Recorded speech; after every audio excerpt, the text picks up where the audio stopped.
Before I tell you this story, I want you to think about one person, just one.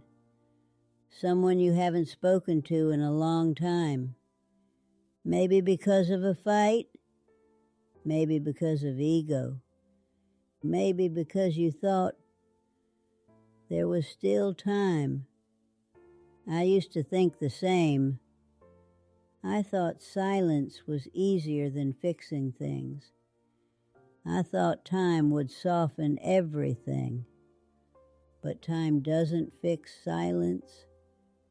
It stretches it, deepens it, until one day it becomes something you can't undo. I'm 81 years old now, and if I could go back, I would choose one conversation over years of silence. So please, stay with me, because what I'm about to tell you might save you from the regret I carry every single day. My name is Margaret Lewis. I was married for 52 years. 52 years with the same man. His name was Thomas. We didn't have a perfect marriage. We argued. We disagreed. We had difficult days. But we also had something rare. We had time, a lifetime of it.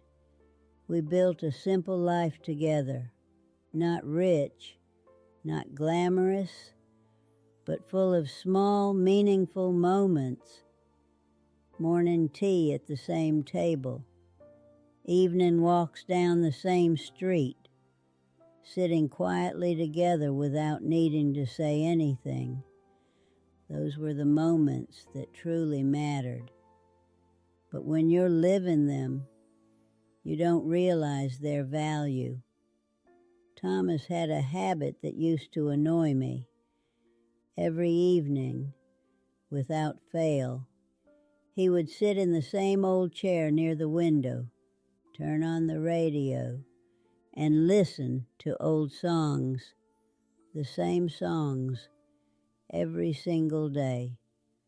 Sometimes I would complain, "Don't you ever get tired of this?" And he would just smile gently and say, "These songs remind me of us." Back then, I didn't understand. To me, they were just old songs. To him, they were memories. Years passed like that, quietly, comfortably, until one day, something small happened. Something so small, I can't even remember what started it.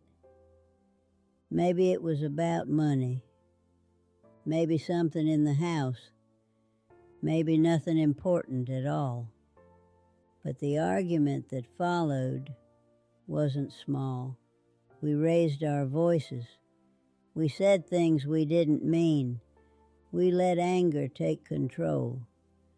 And instead of stopping, we kept going, pushing each other further, hurting each other more. And then, in a moment I wish I could erase forever, I said something that changed everything. I said, "Maybe we were never right for each other."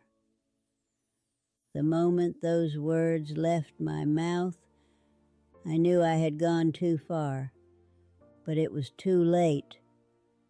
Thomas didn't shout. He didn't argue, and he didn't defend himself, and he just went quiet. That silence was louder than any argument that night. We slept in separate rooms. I kept thinking he would come and talk to me, apologize, fix things, but he didn't, and I didn't go to him either. The next morning, he spoke to me, but not like before. His voice was softer, distant, careful, as if something inside him had closed. Days turned into weeks, weeks turned into months. We were living in the same house, but it didn't feel like a home anymore. We stopped eating together, stopped talking, stopped laughing.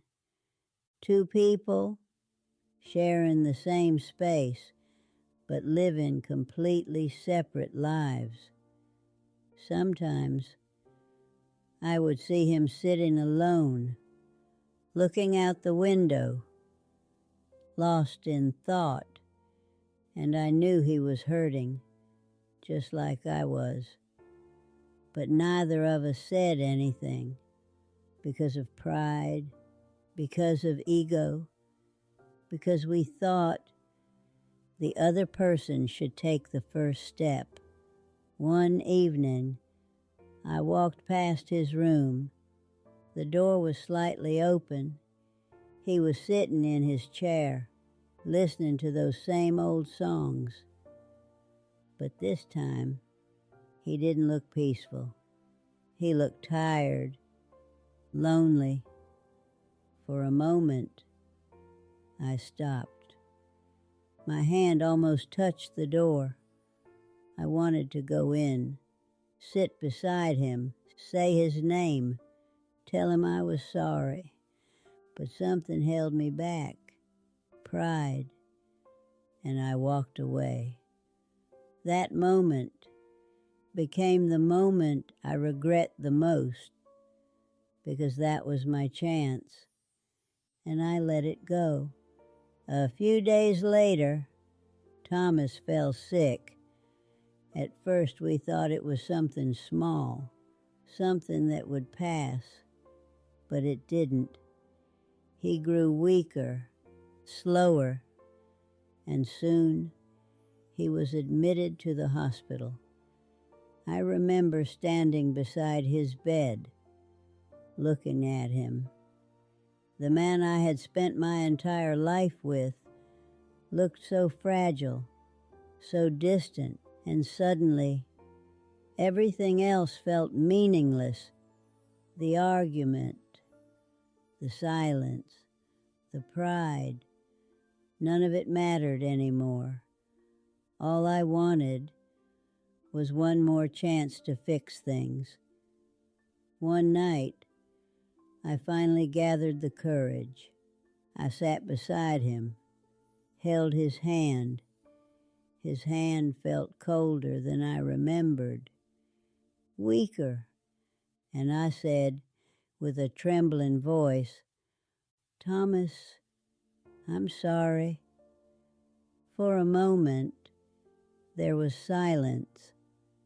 Then he slowly opened his eyes, looked at me with the same gentle eyes I had known for decades, and he smiled, a small, tired smile.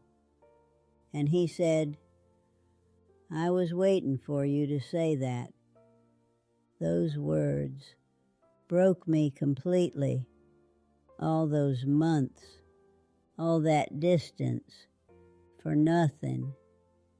We wasted so much time when we could have just spoken.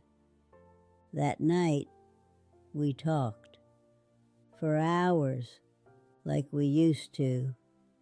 We laughed, we cried. We remembered our life together. It felt like we found each other again. But sometimes life doesn't give you enough time to make things right. 2 days later, Thomas passed away, quietly, peacefully, and just like that, he was gone. I went back home. The house felt different, empty, too quiet. His chair was still there. The radio was still there. Everything was the same, except him. Sometimes I sit in his chair now. I turn on the radio and I listen to those same old songs. And now I finally understand. They weren't just songs. They were our story, our memories, our life. And now they are all I have left. If I could go back, I wouldn't change the big moments. I would change the small ones. I would choose love over ego. I would speak instead of staying silent. I would walk into that room and sit beside him. So if you're watching this right now, and there's someone in your life, someone you stopped talking to, someone you miss, don't wait. Don't let pride win. Don't let silence grow. Go to them. Call them. Say what you need to say. Because one day, you might be sitting in an empty room, listening to memories, wishing for one more conversation, just like I am.